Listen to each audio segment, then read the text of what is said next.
성도님들, 이 땅을 살아가는 크리스천들이라면 우리의 삶에서 하나님의 은혜란 크게 두 가지로 이루어진다라는 것을 잘 아셔야 합니다. 첫째는 하나님께서 놀라운 은혜와 섭리로 우리를 견인하신다, 이끌어주신다라는 하나님의 일하심에 관한 것이고요. 둘째는 우리는 그 하나님을 믿고 의지하는 만큼 최선을 다해 우리의 삶을 살아가야 한다라는 우리의 성숙한 모습인 겁니다. 하나는 하나님의 견인하심, 은혜이고, 하나는 우리가 정말 최선을 다해 믿음을 생활을 해야 된다는 거죠. 오늘 본문에는 이 두 가지가 잘 나타나고 있습니다. 먼저 하나님의 일하심인데요. 우리 1절 말씀 함께 읽겠습니다. 그날 밤에 왕이 잠이 오지 아니하므로 명령하여 역대일기를 가져다가 자기 앞에서 읽히더니. 자, 에스더 6장은요 그날 밤이라고 시작하는데 그날 밤 언제일까요? 자, 에스더가 우리가 어제 봤던 것에는 제3일에 이렇게 시작한다 그랬죠. 3일이 중요하다 그랬는데 오늘은 그날 밤입니다.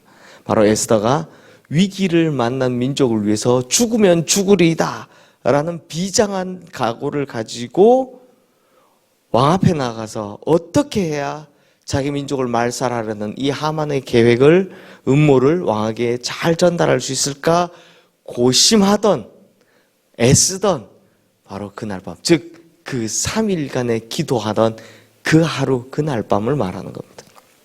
근데 참 신기하게도 에스더의 고민이 한참인 그날 밤에 왕은 뭘 했다고 합니까? 잠이 안 왔다라고 합니다. 신기하죠? 잠이 안 왔다. 자, 우리도 그럴 때가 있지 않습니까? 걔 자려고 누워서 아무리 뒤척뒤척 하는데도 이상하게 잠이 안 오는 날, 그런 날 경험해 보셨습니까? 네. 왕도 똑같이 지금 잠이 안 오는 겁니다. 그래서 왕이 잠이 안 올 땐 뭘 해라? 책을 읽어라. 그건 만국 공통인 것 같습니다. 잠 안 올 땐 책 읽어. 자, 왕이 궁중일기를 가져다가 읽히게 합니다. 그러니까 자기가 읽는 게 아니고 이거 왕이니까 읽어봐 이러고 놔두는 거죠. 역시 책 보면 잠 오는 건 이제 대부분 사람들이 다 비슷한 것 같습니다. 그런데 궁중일기를 즉 읽다가 뭘 발견합니까? 2절 말씀 함께 읽겠습니다.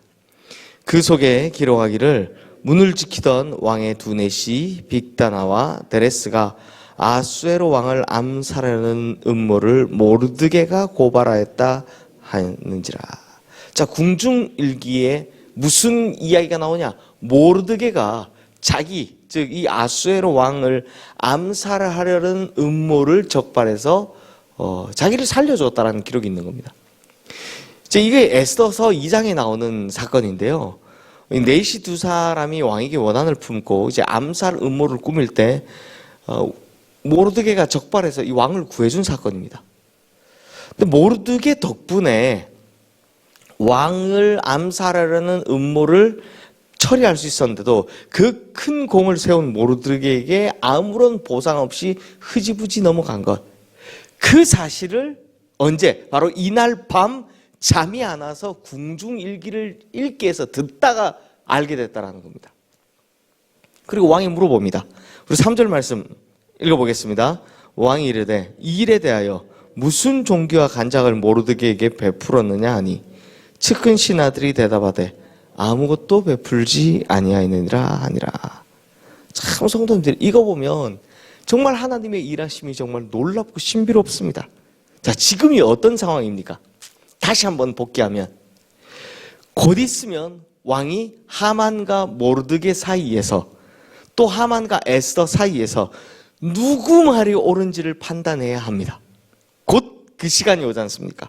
근데 그 즈음에 우연히 잠이 안 와서 듣고 있던 궁중일기에서 모르드게가 자기 생명을 구해주었다라는 이야기를 듣게 된 겁니다. 이 일이 하필 그날 밤 우연히 일어났다라는 거죠. 참 신기하지 않습니까? 근데 성도님들, 여기서 진짜 중요한 것이 있습니다. 우리말 성경에는 왕이 잠이 오지 아니하므로 이렇게 번역이 되어 있는데요. 이 구절을 70인 성경, 70인역, 그러니까 히브리어 성경을 처음으로 헬라어로 번역한 70명의 학자들이 번역했다는 이 70인 성경을 보면 이렇게 번역이 되어 있습니다. 그러나 주님께서 왕의 잠이 달아나게 하셨다. 첨언을 했죠. 무슨 말을 넣습니까? 주님께서. 또 이 어떤 주석에는 이 표현 속에 누군가 왕을 흔들어 깨웠다라는 의미가 포함되어 있다, 이렇게 해석을 했습니다.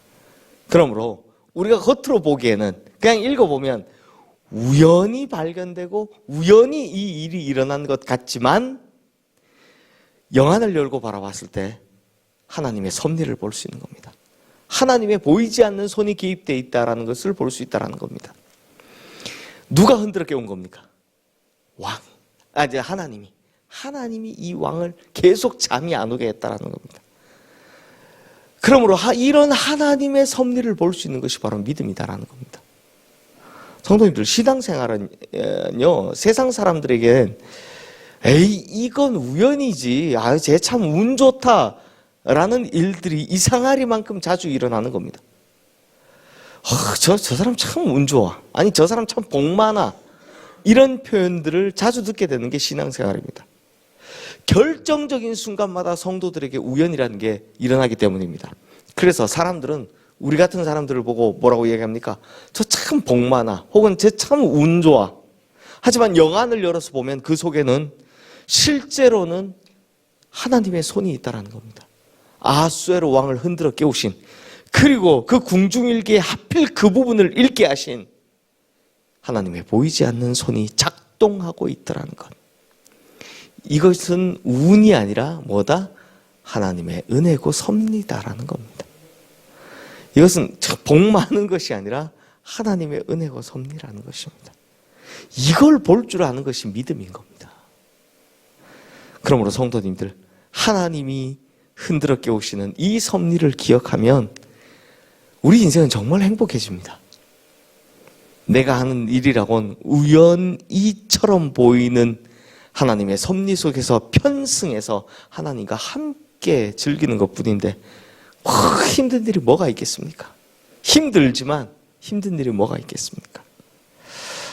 성도님들, 지금까지 경험을 비춰보니까 인생이란 땀 뻘뻘 흘리며 수고한다고 아름다운 열매, 좋은 열매가 맺히는 게 맞습니까? 그렇습니까? 아니죠. 하나님의 일하심을 이해하고 하나님과 함께 나아갈 때 우연을 통해 찾아오는 하나님의 그 놀라운 손길을 경험하게 되는 겁니다.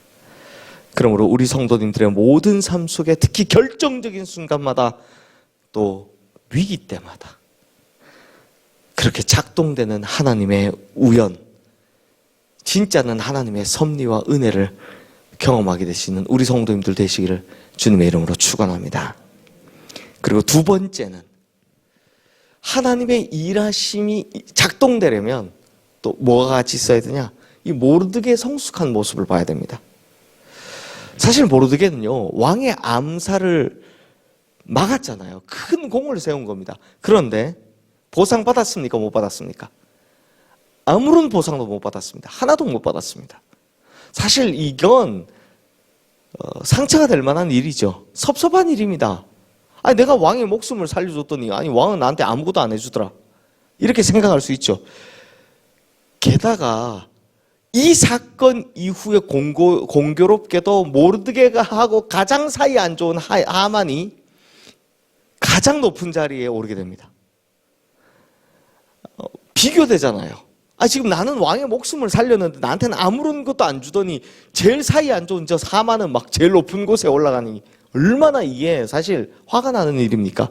아마 평범한 사람 같았으면 이건 말도 안 되는 부당한 처사라고 이야기했을 겁니다. 울분을 토했을 겁니다. 왜 나는 무시하냐? 분통을 터뜨렸을 겁니다. 하지만 모르드게 그러질 않았습니다. 만약 모르드게가 원망하고 분노하고 막 하나님이나 왕을 향해서 그렇게 분노를 터뜨렸으면 이 놀라운 하나님의 역사와는 연결될 수 없었을 겁니다. 그래서 분냄이, 성냄이 하나님의 의를 이루지 못한다라고 야고보서가 이야기하는 겁니다. 자, 성도님들, 생각해보면 이 하나님의 지략이 얼마나 뛰어납니까? 모르드게의 공로라는 이 좋은 아이템을 함부로 쓰지 않고 딱 숨겨놨다가 가장 결정적인 순간에 딱 사용하는 겁니다.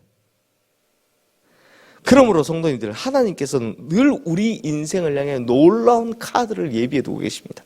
그런데 우리가 이걸 이해하지 못하고 기다리지 못하기 때문에 원망해버리거나 불평해버리거나 하면서 그걸 깨버리는 겁니다. 그러니 우리 인생에 이 원망과 불평이 자리 잡지 않도록 해야 하는 겁니다. 오히려 우리는 감사를 훈련해야 합니다. 감사할 줄 알아야 합니다. 그래서 이 모르드게가 침묵하고 가만히 있었기 때문에 가장 결정적인 순간에 하나님이 이 아이템을 꺼내서 쓴 겁니다. 쓸 수 있었던 겁니다. 그러므로 성도님들, 원망과 불평의 자리가 아니라 감사와 자족의 자리로 나가야 할 줄로 믿습니다. 그럴 때 우리 성도님들, 결정적인 순간에 왕을 흔들어 깨우시는 하나님의 주권을, 섭리를 목도하면서 또 그분께서 준비하신 진짜 놀라운 감사의 자리로 나갈 수 있게 됨을 믿습니다. 이 시간 오늘 주신 말씀 기억하며 우리 함께 기도하겠습니다.